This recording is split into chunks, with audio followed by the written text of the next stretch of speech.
his heart. Speak to you guys next week. What did he say? White and bless. Up yours, children. Welcome to No Kids Free Money, a Simpsons podcast through the lens of time. It's your new favourite podcast about your old favourite show. I am one half your host, Ned. And I'm a virgin.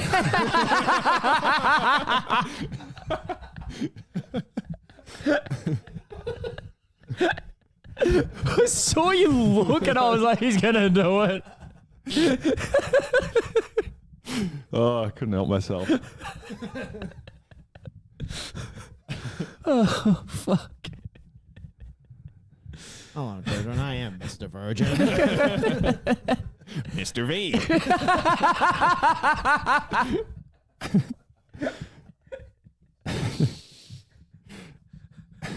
Off to a great start. Oh, yeah.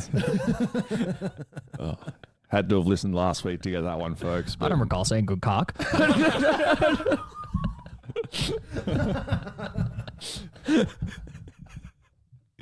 Everything we have just done is immediately funnier than the season 22 episode this week. So that's it after 20 seasons. So long and good cock. He nearly ruined your computer. Fuck. Oh, would have been worth it.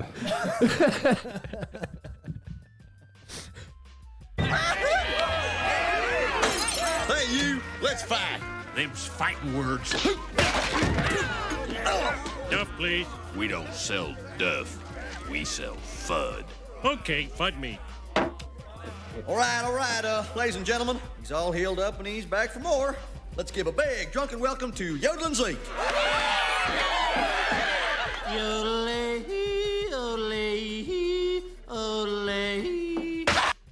All right.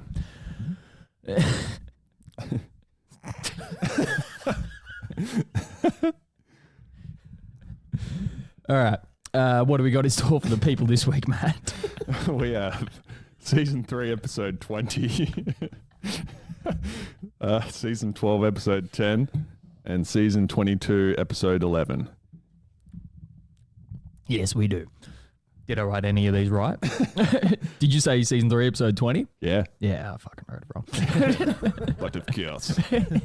You start us off. Yep. Titled Colonel Homer. Synopsis reads, after his behaviour at the movie theatre embarrasses Marge, she and Homer have a large argument, causing him to head to a redneck bar where he meets a beautiful barmaid named Lurleen Lumpkin with a talent for singing. Homer becomes her manager and does everything he can to make Lurleen famous, but it takes a very long time for him to notice Lurleen has fallen in love with him. With Marge already upset and thinking Homer's the one with the roving eyes, it is time for him to decide on his romantic future. Yeah. All right, how many quotes you got? 2. Oh, okay, I got 3. So I'll start us off. All right, so right at the start, the family have all gone to the movie theater. And I've got another thing to bring up about that original scene, which you will remember. Okay. I'll bring it up later. Homer and Marge go and see more adult style movie while they think the kids are going to go and see some form of obviously movie made for children, but Bart drags Lisa into some fucking horror movie about aliens. Yep. So it sort of pans across to them and there's horror happening on the screen and Bart's watching and Lisa's got her eyes covered and he looks through and he goes, if you don't watch the violence, you'll never become desensitized to it. Just tell me when it's over. Okay, now. And he takes her hands away. It's just like the most horrifying thing obviously that's happened in the fucking movie, scarred her for life. Yeah. Fucking great. Little cunt. Bart's maniacal little laugh Yeah. after it too. So good. All right, what do you got? This is after Homer's gone to this country hick town and realized that there's other beers and stuff out there and goes back to Moe's Tavern after the fact and says, hey Mo, can I get a FUD? FUD? I thought they took that off the market after all those hillbillies went blind.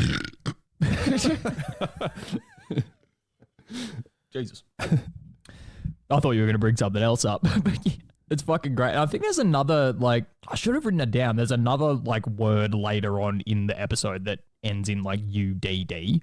So it's another version of the word FUD, but I can't remember exactly what it is. Yeah. Anyway. My next quote. So just after he, like, it's pretty much as soon as he walks into that, like, redneck bar, there's these two dudes that walk up to one another. And the guy goes, hey, let's fight. And he looks at him and goes, them's fighting words. I did have that written down, but in a different section. More like a real life through line. So I was at work the other day and there was like a bunch of kids that sort of banter with me about footy here and there. And then one kid said something about the Raiders and about how good another team are, and I said them's fighting words. So like came up naturally in the course of my week this week. Well, how'd that pan out for you? Oh, he's dead, so Kind of like the Raiders' final hopes. yeah. Kind of like mine are about to be, the Savo. Oh man, I was in just total despair last night. The NRL was so great until this weekend, and then it's just going to be fucked in 2 weeks. Yep. No good. Thanks, Melbourne. You fucked it. Again. All right, what's your second quote? Okay, this was good. So it's like Marge and Homer are sort of bickering about Lurleen, and Marge sort of knows that she's a beautiful woman and whatnot. She's seen her, I think, at this point or maybe just before it. And Marge asks Homer, like, what have you been doing, like, over there with her? And he goes, all I did was hang out in a trailer all afternoon watching her try on different outfits. Oh, hi, Lurleen. Yeah, I'm sure I can come over. Let me just ask my wife. It's a date. Just Marge's facial expressions throughout this whole episode were just fucking fantastic. I didn't write it down, but it should have been one of my quotes, like right after they go to the studio and they all play the song. No, Lurleen, we're going to have to run it again. We've got some kind of grinding sound on the record. And they're all like looking around like, what the fuck is that? It cuts to her and she just fucking just grinding her teeth. But my third quote is at the start of that section when they get to the studio and the record producer's talking to him. He goes something about like this place being legendary. He's like, Buddy Holly stood on this spot in 1958 and said, there's no way in hell I'm going to record in this dump. That was what the other UDD thing was. It was the radio tower. It said CUD or something like that. It's the name of the radio station. Don't turn that knob. You've got cud on it. That's right. Yeah. Sounds gross. Oh, yeah. It's very close to chud, Yes. which is a form of doing a shit. All right. So through lines. Real life through line. Oh, no, hang on. I've got through line and then I've got a when Simpsons but real. So the through line is Homer ruining movies for people. Like this is only the second instance that I can think of this happening, but I feel like it's happened more as well. Where Homer just like is either in a movie theater or walks out of a movie theater and like spoils the plot. He did it for The Empire Strikes Back, and now he's done it for this as well, which is what causes Marge to lose her shit. But the thing I really wanted to get to is the when Simpsons but real. Do you remember that time that, like, you remember the start of the episode where Homer's driving around and people keep stealing his parking spots? Oh, yeah. Do you remember that time at Max Square No. with Dad?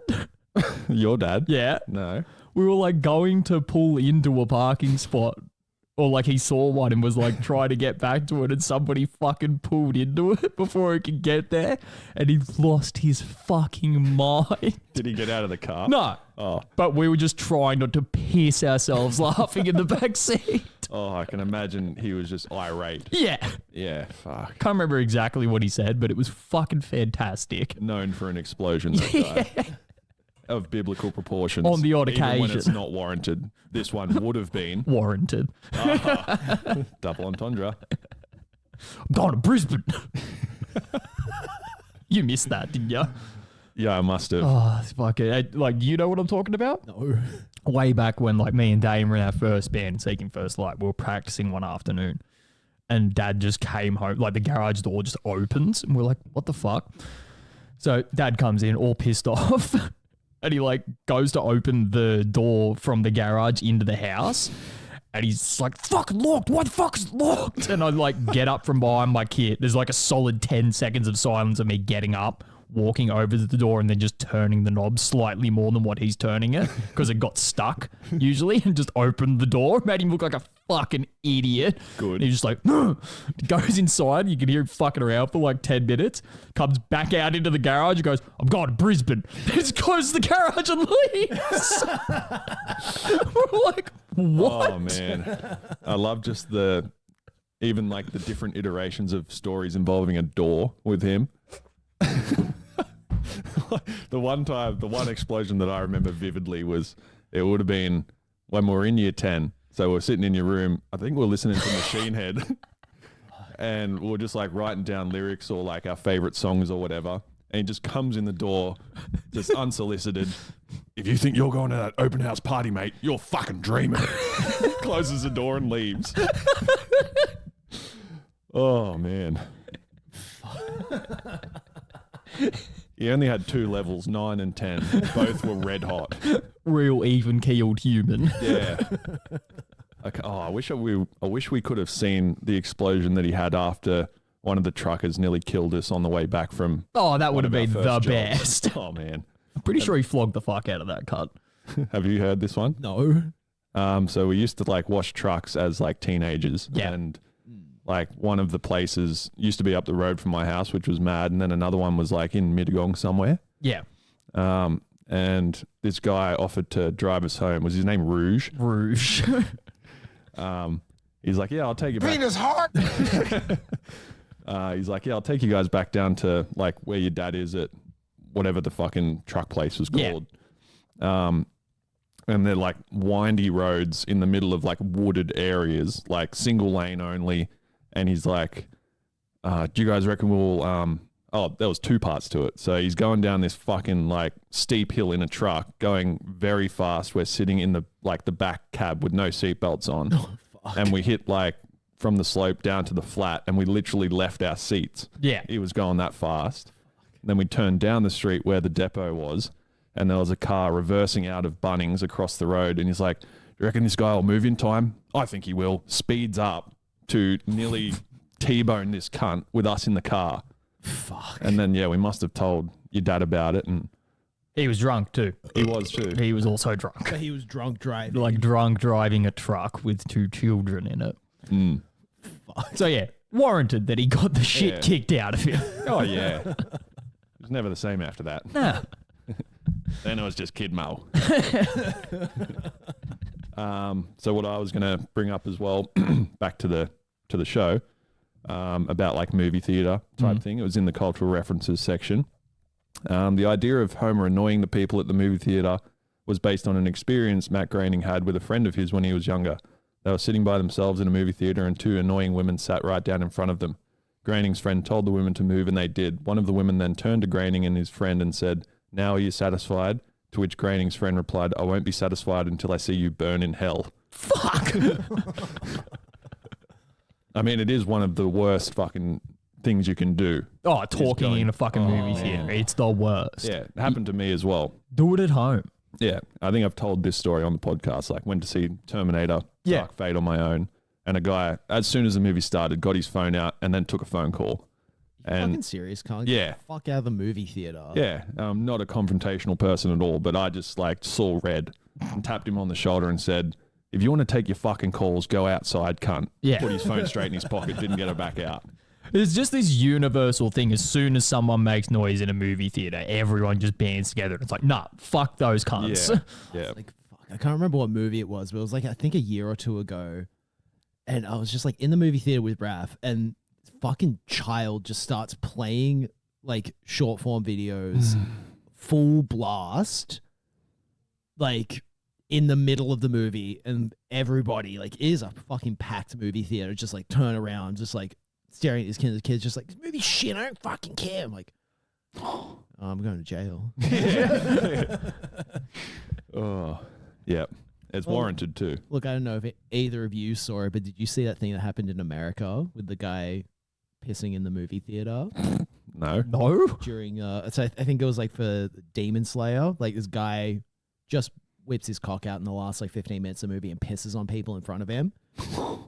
What? There's a Did he video. get killed? There's a video of it. He gets the fucking shit beaten out of him. Yeah. Yeah. As you should. Yeah.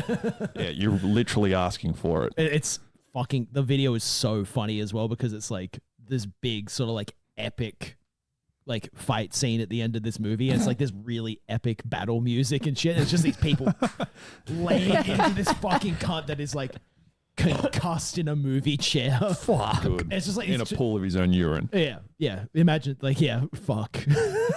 Yeah, There's a non-0% chance as well. Like the guys punching him aren't covered in piss. Oh, yeah. To be fair. Oh, hey, watch this, guys. But it's so funny because this one guy is just like laying into him for like a minute. And then this other guy comes up and just starts laying into him. Like the guy like the first guy tires out and then the next guy comes in and just like, Let's punch him again. yeah. You're not doing it hard enough. You got to punch him so he feels it. Get some reviews. Yep. There was one more sort of through line that I wanted to ask was like, how many times has Homer spent the family's life savings? Because it happened last week as well. Yeah. When he's like goes Good to question. Hey. goes to get the cash out for something, and he's like pretending Marge and Lisa are both there behind the tree. Daddy, ask the man for some candy. Was that last week? It was sometime Or was it this time? recent. No, it was this episode. Was it? Yeah. Oh, the animation thing. Yeah. It was too. Well, there you go. That's why I remember it so clearly. Let's get some A candy through for line yourself. from this episode. Yeah. Sir, your life savings. Yes, it's in bill form. Thank you. The cultural reference that I have for this, just before we move to reviews, is Colonel Homer was partly based on Coal Miner's Daughter, which tells the story of country singer Loretta Lynn. So they've sort of amalgamated the name there and just changed it, but still. I thought Coal Miner's Daughter was the fuck's that? Wild that nobody has tracked how many times Homer has spent the family's life savings in the show's history. Wow. Yeah.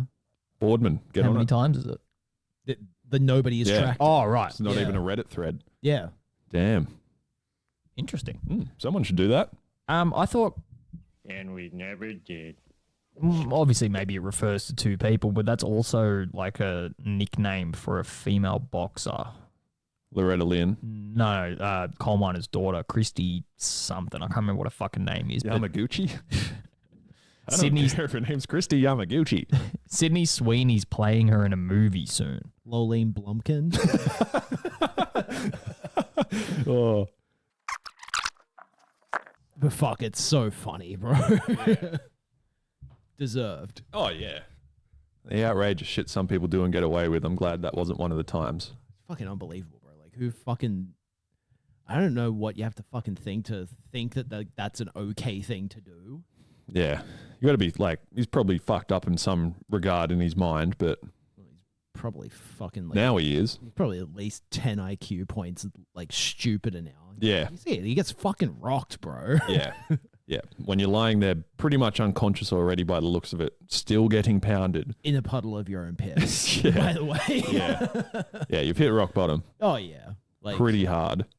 I would strongly consider suicide. Yeah. Weigh up your options, bud. Yeah. That's the lesser of two evils. Just like go for round 2, see if someone kills you. Yeah, take a dump next time. See how popular you get. Okay, where did we get up to? Reviews? Reviews, yep. Nate Myers of Digitally Obsessed rated the episode a 5 out of 5 and called it another great episode that chronicles the love between Homer and Marge, showing the ups and downs of their marriage. He said Lurleen's songs are filled with clever observations, but it is Homer's befuddlement that makes it a classic episode. Myers added, however, that country music fans might take offense at Matt Groening's script, which hams up every stereotype imaginable. There was like a fucking great scene in the episode as well that we like didn't cover either. It was like when they were doing the Yee-Haw, like I think it was like it meant to be a parody of like Hee-Haw or something like that, some sort of hick show. Oh, And fuck. the presenter said, and now we're going to show you the people that are performing in alphabetical order. The first person is Yodel and Zeke. And then it just goes through and it's like, oh, so these cunts don't know the alphabet. Yeah, yeah, it was fucking brilliant. Gap tooth someone. There were so many good ones in there.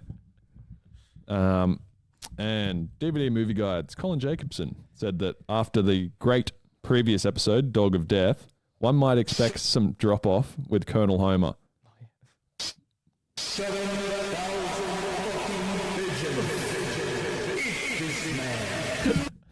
Perfect. What the fuck was that? I don't know. I couldn't even It hear it. says 7,000 fucking pigeons eat this man.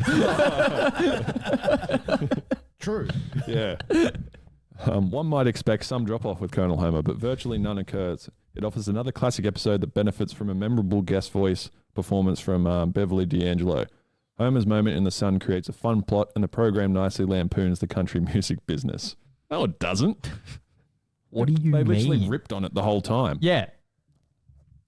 Well, I guess that is like the lampoon thing. Like it is just like let's like poke a bit of fun at this thing. Yeah, true. But it's weird having two overwhelmingly positive reviews from Colin Jacobson in a row. Yeah.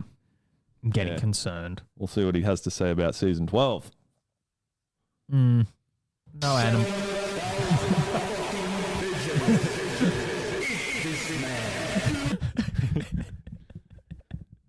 Nice. Final thoughts. Once again, just really starting to hit these high echelons of Simpsons humor.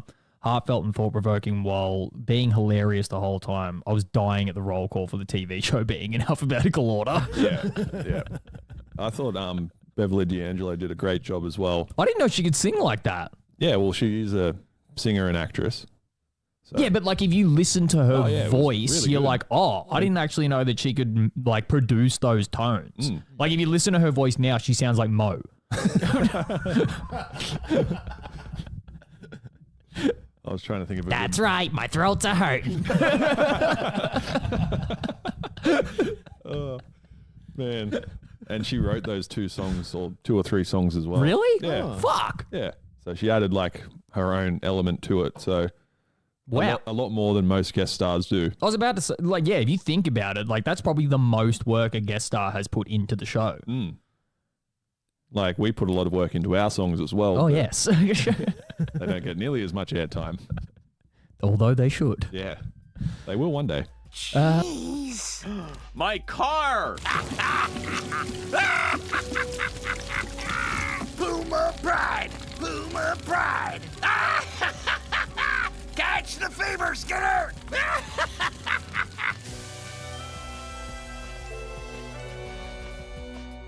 You crumb bum! You looked me right in the eye and lied to me. Marge, this is the God's truth. I burned the mural, but I did not burn Skinner's car. I just saw you. One day. Alrighty. Season 12, episode 9 or 10? 10. 10. Fuck. Titled Pokemon. Synopsis reads, Marge meets a convict, Jack Crowley, at a prison rodeo with remarkable artistic talent. Seeing his potential, he is granted parole into her custody and is hired to paint a mural at Springfield Elementary. Crowley does not like the art Principal Skinner forces him to paint. When the mural is burned, Crowley is suspected. Marge defends him when he declares his innocence, but is furious when he is found to be the true culprit and returns to prison. Meanwhile, Homer uses a trash can to fix people's spines after he uses it to fix his own. However, chiropractors destroy it when it causes their business to decline. Yes. How many quotes you got? 3. All right. Do you want to start? Yeah. Okay. Probably like one of my favorite non-words of all time in this quote. I don't know if it is an actual word or not. Might be, but it just comes into my mind a lot just for no reason. Like say if you like mishear someone or something similar gets said. Marge is trying to wake Homer up to get him to accompany her to like this apron fair. That's right. Yeah. And then one of like the reasons Marge says for him to get up to like try and entice him is they're revealing a new apron / smock. A smapron. Did you say smock, Ron? No, smapron. No, and he just goes back to sleep. Yeah. I love just the camera like zooms in on him a few times during the smock run. Yeah. God, it was good. And then the fact that it like immediately cuts to them in the car and everybody else had a really good time except for Marge who wanted to go. Yeah. Yeah, that was another thing that came up like a highly memed moment. Like the kids are all going over their aprons. Bart has like a lead apron to protect him from getting kicked in the balls. That's right. And Homer's one says girl power, but he thinks it says grill power. Grill power. Prison rodeo today. All right, so my first quote's like just after he's been like mauled by the bull, or gored rather is I think the correct term. He's in the prison hospital. Marge walks up to him. She's like, "How are you feeling, Homer?" And he's like, "Oh, my back. It hurts so much. And my job is so unfulfilling." Yeah, he's not complaining at first because there's a sign that says no complaining. That's right. I can't complain. And the warden's like, "It's just for the prisoners. You can complain all you want." Yeah. So good. And I also loved that, like, Michael Keaton voiced Jack Crowley. What? Yeah. I knew I'd recognize the voice. And yeah. like, when I read that it was him doing it, I'm like, that makes total sense because he fucking nailed every aspect of it. Like the maniacal laughter after setting Skinner's car on fire, like just encompassed him perfectly. It's what, yeah, it's like you don't think about it until someone says that and you're just like straight away, you're like, oh, yeah, that's him. Yeah. And he has so many good lines in the episode as well. I'm sure we've probably covered none of them. And I don't actually have any written down, yeah. But like just a bunch from which way's Mick? I got to do a little praying. Nah, just yanking your chain. I'm Jewish. It's more than I deserve, ma'am. Did you say one? No, but my next one is literally just the same phrase 3 times. Patent pending, patent pending, patent pending. I can't say the phrase patent pending without saying it 3 times in my head. Yeah. He points at Jack and he's like, "Hey, who's this?" Yeah. You brought an ex-con to live with us around my unpatented idea? Yeah. I've seen your idea and I don't want it. My next one is when Marge, like, for context, volunteers her time, like, at the prison as an art teacher and, like, asks Homer whether she should do that. I can't remember what he says back, but then says, yeah, sure. Anyway, she rocks up to the art class and goes to the guy at security. Marge Simpson, I'm here for the art class. Ooh, art class. La-dee-da. A few seconds happen. This is Ike Pross. He's going to solitary. Ooh, solitary. La-dee-da. Perfect use of a joke. Like, you clearly think he's taking the piss, and then, no, that's just him. Yeah, that's legit. Yeah. Even the next scene where she's like, she starts explaining the fucking the art class to him. She dubs out the sauerkraut, and they're all like, "No!" And then she's like, "Let's get some light in here." And opens it, and it looks like there's prison bars on it. They're all disgusted. I can't remember what she says next, but there's just like 5 seconds of silence, and then he gun cocks. Oh, it's so fucking funny. And then the same thing happens later when fucking Skinner is like announcing the mural. Yeah. And he makes some joke about I asked him to paint a mural and he thought I said like a muriel or something like that. And everyone's just sitting there. And that's they're superintendent's sister's name. Yeah. Whoopi would have made it work. Yeah. All right. My third quote is when Homer and Moe are in the garage, like looking at his Spino cylinder or whatever the fuck it's called, and those 2 dudes walk in looking to invest in it. And they're like, "I'm going to take some photos," and they take it. They walk out. He goes to close the garage door on them, and they like matrix their way out the door. No investor could bend like that. They're chiropractors. And then they're beating it up with spines. So fucking good. Could have used any weapon, but did like the whole high school jock route of chucking it in the back of a ute, beating it up, and then tossing it back out. It's Cairo Town. My last one is when Homer goes in to see a chiropractor for the first time and like lies down and immediately falls to sleep. And then the chiropractor wakes him up. "Wake up, Homer. Less yakking, more cracking. Now, Homer, we don't actually crack backs. It's merely an adjustment. Now, you're going to hear a loud cracking noise." He's stealing business from me and Dr. Stefan. His name's Dr. Steve. That's right. Oh, didn't even pick up on that. Makes sense. I haven't got anything until final thoughts. Yeah, I've got 2 reviews. Den of Geek critic Matt High wrote that the episode starts well, but begins to feel tired and drawn out, and there just doesn't seem to be much of a story there. Completely disagree. Yeah. There was like a story of a possible prisoner's turnaround in life, but then goes back to a life of petty crime. Yeah. I think he was a really good guest appearance as well. Like he made the episode what it is. And even like a few back and forths that we haven't covered yet between like Crowley and Skinner as well. After he unveils the shitty mural. And then Principal Skinner's like, "Yeah, I know, what a sappy mess," and like screws the thing up and walks up to him. And he's like, this is not what I envisioned at all. Where's the I edge? followed your neck. And Or just, yeah, even the back and forth that he has with like Marge later on in the episode, like when he's like obviously burned the car in front of her. I'll admit to burning the mirror, but I did not burn Skinner's car. I just saw you. It's so weird with some of these reviewers where they're like, oh, the story's not good. I'm like, bro, the story is a vehicle for jokes in a show. it's a means like to this. an end. Yeah. Like, what are you expecting? It's not fucking HBO. This is not the Shawshank Redemption, cunt. Like, What if they had no context to any episode and just threw jokes in there? It wouldn't be funny. Exactly. It's contextual. yeah. You need to have something that's associated with it. You can't just make jokes. Yeah, exactly. It's just like you can't expect masterclass writing from a comedy. No. Yeah. And exactly. Another through line I just remembered. Remember, it was a couple of weeks ago, but Skinner was sort of polishing the Puma statue. Yeah. And then I asked the question of like, how often do we see like I assume it's the school I was mascot. going to say, it must be the school mascot. Yeah.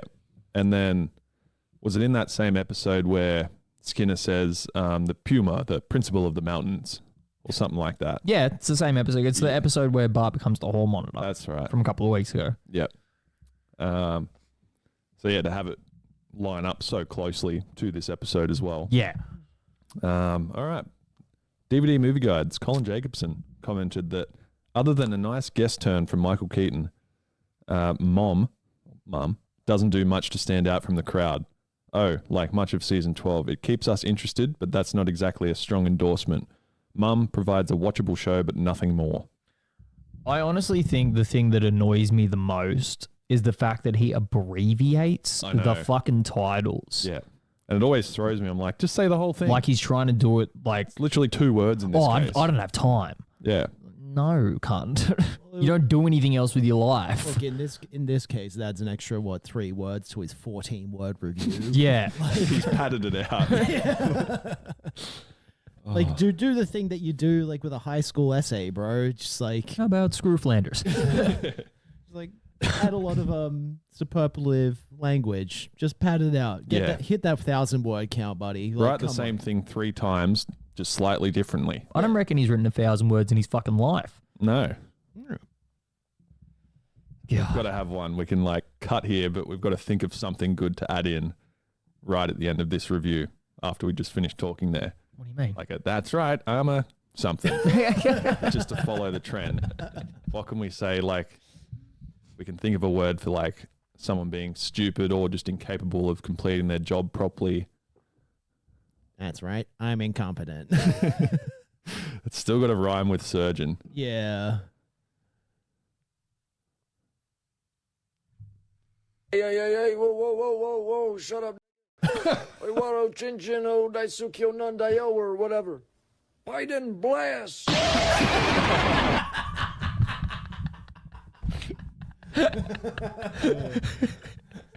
Or we could just do that and move on. Or just like in the committee of reviewers, like say there's a big panel of reviewers reviewing it, and then he goes, that's right, I'm a burden.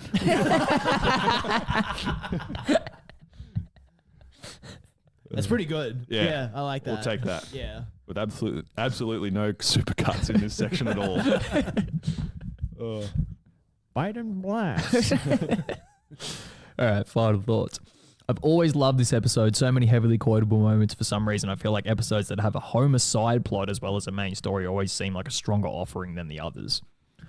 Because he's just such like a strong character in itself. Like if he's sort of used as the not comedic relief for the episode, but just that like little break in between, it feels so full. Yeah. Yeah. Or like there's not really a, I don't know what the best way to describe it would be. There isn't like a lull in like the content that you're seeing. Yeah. Because like at the end of the day, he is more or less the main character of the show. Yeah. Yeah. So it's like having the B plot surround Homer makes the episode feel a bit more engaging. Yeah. For sure. Rather than having like the side plot revolve around like Mo or whatever the fuck. And like people might not remember exactly where this episode fell, but they'd remember the Jack Crowley part, but not necessarily the Spino-Cylinder. The Spino-Cylinder in the same episode. Like, I totally forgot. Yeah. These were in the same episode until watching it like last week or whatever. Yeah. Because it sort of makes no sense unless you think about it, like how Homer got injured being kicked in the back. Oh, it's because like the spinocylinder part is the best part of the episode. Yeah. In my opinion, that whole B plot is the best part of the episode. It's so fucking funny. Yeah. Can you believe it? This is an outrage. This morning I was like, ding-a-ling-a-ling. And now I'm like, dong, dong, dong.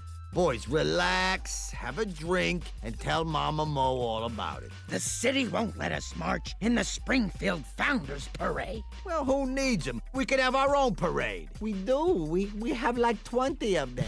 All right, season 22, episode 11. Yeah, sorry to do this to you folks. Titled Flaming Mo. We shouldn't be the ones apologizing. It should be the fucking showrunners for this one. Penis hard. Penis hard. Just honestly do that for 2 minutes and then let's go home. That'll be fucking funnier. Like jump to final thoughts that like this is probably one of it's like this or like the Israel episode. I think is like the worst episode that we've watched so far. Yeah. I only have final thoughts. That's how bad this was. And fucking honestly, we should just play like, the sequence of us pissing ourselves laughing from the episode before, because that would be better. Penis hard. Penis hard. Penis hard. Penis hard. Penis hard.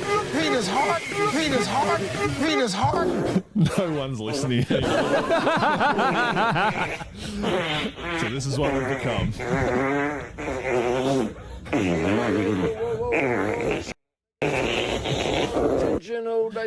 Oh man, so much editing to do. Blast. All right. I'll read the synopsis at least. Okay, yeah, maybe we should do that. Yeah, you might have heard this title before because they've already done an episode basically called this. They just dropped the S. Anyway, synopsis reads, Mo and Smithers turn Mo's Tavern into an ultra-trendy gay bar after Smithers is rejected from Mr. Burns' will and Mo's business is once again in a slump. The new patrons believe Mo is gay, making Smithers jealous, and they encourage Mo to run for city council as a gay man. Smithers tries to stop him by trying to kiss him. Mo refuses and admits he is not gay, which causes the gay community to abandon his bar. Meanwhile, Skinner tries to date the substitute music teacher and sets her daughter up with Bart. However, Bart does not like her and they break up. The teacher asks Skinner to come with her when she leaves. He accepts but returns when they also break up. Yep. This was fucking terrible. Yeah. We are very, very back. Yeah. Yeah. Like, I'll just read my final thoughts and then we'll bitch about this for 5 minutes and then go home. Yeah. All right.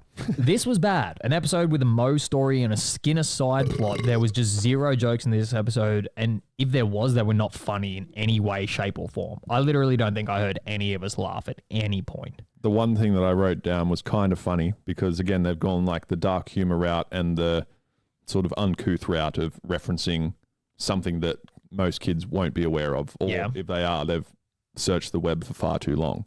It was definitely around the time this came out, which was when it was prominent as well, when we would have found it. One of the big grizzly gay guys in the bar is sitting there and Smithers walks in and then Burns walks in after him, gives him like a flute of champagne to drink. He drinks it and then said something about, oh, Waylon, I didn't know you're a geezer pleaser. And then goes on to reference Lemon Party. And all Lemon Party was basically a circle cock gobbling of old men. It's like Meat Spin. You remember Meat Spin? I don't think so. It was, yeah.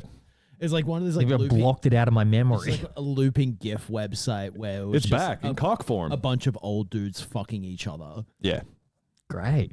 Yeah. And it was like, you would open the website and it would be right there. Still funnier than this episode. Yeah. Yeah. That's why I wrote the reference down. I'm like, Better, more thought out content. Yeah. Appeals to a larger audience than this episode. Probably would. Colin? Oh, fuck. This was just fucking terrible. Like, no part of this episode was good. Colin at this. That's right. I'm a pervert. Yeah. We got 2 reviews. You've heard our reviews of how good this episode was. Let's see if they stand up. Rowan Kaiser of the AV Club gave the episode a B+, stating, this was a very good episode of The Simpsons. The guest stars added instead of subtracting. It had a gently satirical inverse of gay panic jokes, and it was pretty damn funny. It's another strong Simpsons episode in a surprisingly strong season. Is this our new fucking effigy? Rowan Kaiser of the Gay V Club?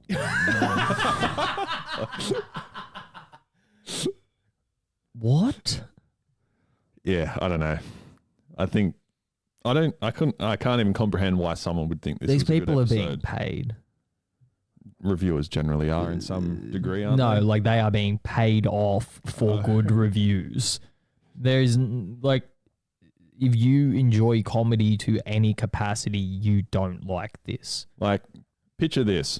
How do you find a scene like this funny? Mo's about to stand up and declare to everyone in the bar that he's not a gay man and he's sort of taken them for a ride. Instead, he says, "Let's Vogue." And everyone in the bar starts voguing. Yeah, and then that goes for like 25 to 30 seconds. Yep. It's not funny. No. It's fucking terrible. And I feel like as well, like if you are in that particular, in that space, right? It's patronizing. It is degrading. It is sort of boiling that entire culture down to just being essentially the gay best friend of Yeah. And they're also like subjecting people to choose a fate of like, all right, if I get led into this club, I'm hot and successful and whatnot. And if I can't, I go to the rejects bar. So it's really just dividing people more than bringing a group of people together. Yeah, it's kind of strange for them to make a point that like some people that have spent mostly their entire lives being excluded from some parts of society have a culture within their culture that excludes people from their society. Yeah, exactly. It's like, how was any of this supposed How can we turn to... this gay episode straight? Not even that. It's like, how can we make gay people look bad? Yeah. Like... And wasn't it like up until 50 years ago, it was like against the law to be gay in a lot of places? Yeah. And they thought this was a good idea? Yeah. Interesting. It comes across as real tone deaf. Yeah, it really fucking does. The fact that like in that review he says something about like the gay panic jokes being like funny. It's like, that's not funny. It's not funny to be afraid of gay people. The fuck is this? Do you live in 1960, cunt? The writers must have. Oh, the homos. It's like, what are you fucking talking about, man? It's not funny. No. They spend the entire episode of Mo being like afraid of admitting that he's not gay, kind of thing. Yeah. Like, what about that is funny and supposed to make anybody in that part of society feel good about themselves? They could have at least reached out to someone of a gay persuasion to review the episode and go, what are your thoughts on this? Your entire identity is a joke. Yeah. Yeah. Yeah. That's kind of what it boils it down to as well. It just boils it down to a fucking caricature. It's just like, oh, you're gay, you must Vogue. Like, yeah, exactly. Like, kind of thing. It's like, what? You're gay. Straight perverts can like subvert their fucking business and take advantage of you financially. Now, what part of this episode was supposed to be a positive spin on the gay community? I don't know. Exactly. Yeah. It just defeated the purpose of the entire message that they were trying to get across. Yeah. Should have just shown a real Tom of Finland illustration, bro. Pretty much. Yeah. Nice bulges there. Fuck yeah, dude. Yeah. I haven't got anything else. Eric Shit Sandwich of TV Fanatic gave the episode 4 out of 5 stars. What the fuck? He stated that the episode succeeded in making him laugh, but felt Hannigan's and Wigg's appearances were underused. Who? So Kirsten Wigg voiced someone, and The substitute music teacher, obviously. yeah, Yeah. Who the And- fuck's Hannigan? I don't know, someone. We're going to have to look that up. Actually, while we're on it, can we just like talk about how the entire B plot is like 2 scenes? Oh, it's fucking Like straight up just 2 scenes. horrific. Yeah. It's And- like, what was the fucking point of this? Just add another 40 seconds of people voguing. Yeah, Like it literally fills in the same amount of time that you used up with this Skinner B plot. and I'm all for things just starting off in the middle of something, but this was just entirely bad. Like the substitute music teacher took them out into the wilderness somewhere on a mountainous range, and you see Skinner climbing up just like half dead, going, you forgot the wrong permission slips or something. And then she just goes over him to see if he's okay. And that's where he falls in love with her and she falls in love with him. And it happens all in the span of like a minute. Yeah. And then the end of the episode, he takes off with her. And then a minute later. Again, the episode ends like 2 minutes later. Yeah. Comes back with like a jester hat. He's clearly been to like Mardi Gras or what's the thing in New Orleans? Yeah, Mardi Gras. Gras. Yeah. Yeah. Where it's just like, had some like wild adventure and then the episode ends. Yeah. And it's like, the fuck happened here? Who the fuck is Hannigan? Is it not coming up? No. It was in the one that I saw, so I'll get it quickly. Hang on. Allison Hannigan? What the fuck? What's her name? Oh, right. Hang on. Yeah. Sorry. So she voiced the kid. Oh, yeah. She was in like How I Met Your Mother and Buffy. This one time from Bandcamp. Yeah. Allison Hannigan. And yeah, Kristen Wiig was the teacher's voice. Yeah. Yeah. I feel like Kirsten Wiig's been in the show before. Probably. I wouldn't be surprised. But they've both been later season episodes. Yeah. She's very funny. Yeah. So Yeah. Wasn't this time. No. I mean, she's just reading the lines that she got given. Yeah, so. it's not her fault. No. Like, look, can't really fucking polish a turd. You know what I mean? Like, should have just played the sex scene from MacGruber. That would have been a much better way to. But yeah, going like back into that, like both of the side characters that they used in this episode were just heavily misused. Yeah. It was like I don't know, like, yeah, Mo could be the kind of person that does that, but like he also, like, if you just look at the way that his character has been portrayed over the entirety of the show, he seems like somebody that would more likely just dismiss the idea completely as opposed to actually like faking that he's a gay man. Yeah. And then Skinner, like, just throwing away, everything that he's fucking had for his entire life to run away with some woman for a couple of days. Like, it's just really weird stretches of the imagination to try and make a story which you then return to the status quo anyway. It also makes no real sense at the end of it, right? Where Skinner leaves with the teacher and the kid. Literally the next scene he's back. Yeah. It's just like, did you even need to do any of that? No. Like, none of this served any sort of plot. Like, there was no real jokes in it either. Very few. So it's like, I can loop back to like my thing before of like, the story doesn't matter, but it's like giving context for a fucking joke at least matters. Yeah. Yeah. Yep. And it's just like, you're just writing shit in just to fill time. It's fucking bad. Yeah.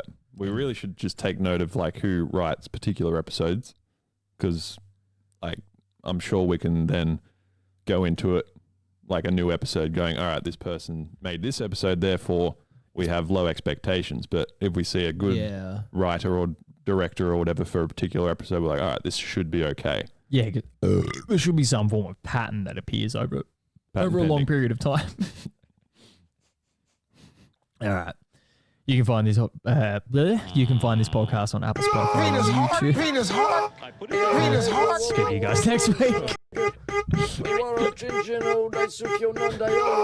What did he say? I didn't blast.